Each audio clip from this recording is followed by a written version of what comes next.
If you're looking to get started in wedding filmmaking, I personally think there is no better way than second shooting for somebody else. Not only do you get built-in mentorship and the necessary experience to begin booking your own clients, but you get paid pretty well while doing it. So as somebody with 16 years of experience filming weddings, I'm going to share 5 things that I look for in a good second filmmaker. And while they are all definitely important, number 5, I think specifically, is not talked about enough. So be sure to stick around to the end. So these 5 things are the expectations that I set with any new person that I bring onto my team. And if you can do more than these things, that is awesome. But being able to do these things is what keeps me from yelling at my computer in frustration during the edit.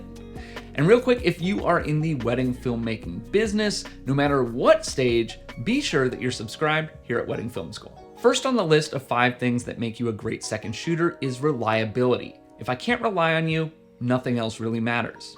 If you accept a booking from me, be there, emergency circumstances excluded, of course. When you're given a start time, make sure you're on time, if not a little early, and ready to start at that time. That means if you're somebody who takes 20 minutes to set up your rig for a wedding, you need to be there 20 minutes early. Also, side note, but if it takes you 20 minutes to set up your rig for a wedding, you're probably doing something wrong.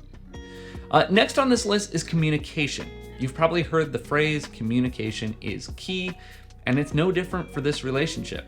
We all have lives. I don't expect immediate responses to anything, but be sure that you are communicating well before, during, and after the actual shoot date.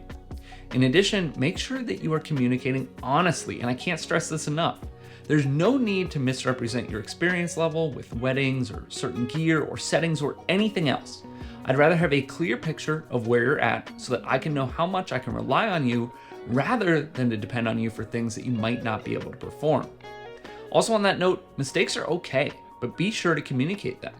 If I asked you to get a specific shot for me, maybe let's say for some reason it didn't happen, or you're worried it might have been out of focus, tell me that. I'm okay with mistakes, they happen, and maybe I can fix it, but I can't fix it if I don't know about it. And if you aren't being honest with me, that's kind of a surefire way to not get hired again. Next up, be professional. You are a representative for my brand, and that's important to me. Dress the way you're asked to dress, which will vary for everybody. Be friendly and professional with guests and other vendors, and generally treat my business like your business. A few other things that come to mind here are don't drink at the reception. Now, some people might be fine with it, but at least for me, it's a no, so get clarity from whoever's hiring you.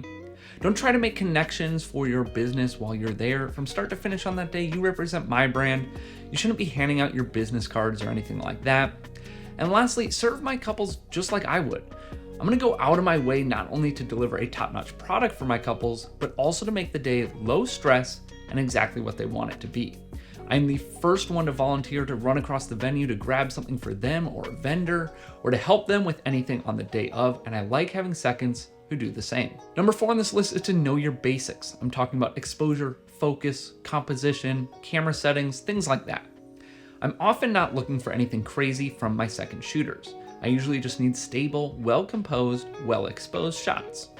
If you don't feel like you can do that, that's okay, but it might be best to start as an assistant then, or something like that, and grow into that second shooter role.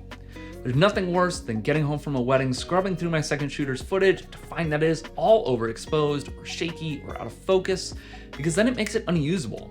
So there's definitely an expectation for a base level of quality. I also mentioned camera settings, and I think this is important too.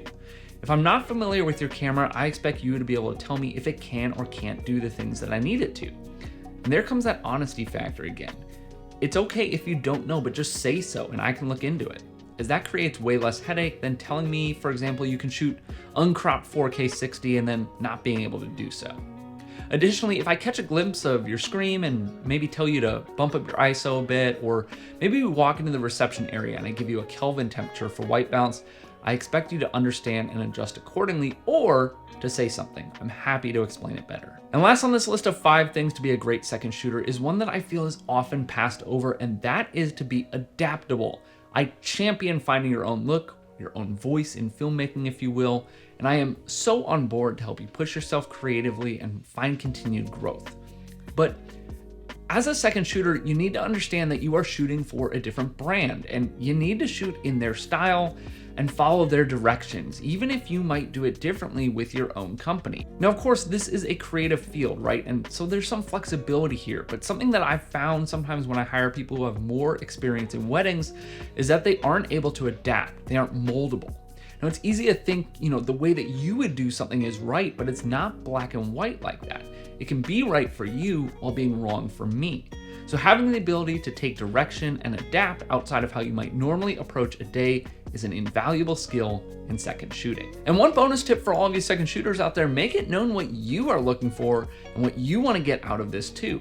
I want to be a resource for my second shooters and help them learn the things that they want to learn the most. And knowing what you're after helps me put you on the right track with the right responsibilities. But now I'm curious to hear from you guys, whether you are hiring seconds or second shooting yourself. What tips do you have for second shooters so that we can both get the most out of this relationship? Thanks so much for watching, and I'll see you in the next video.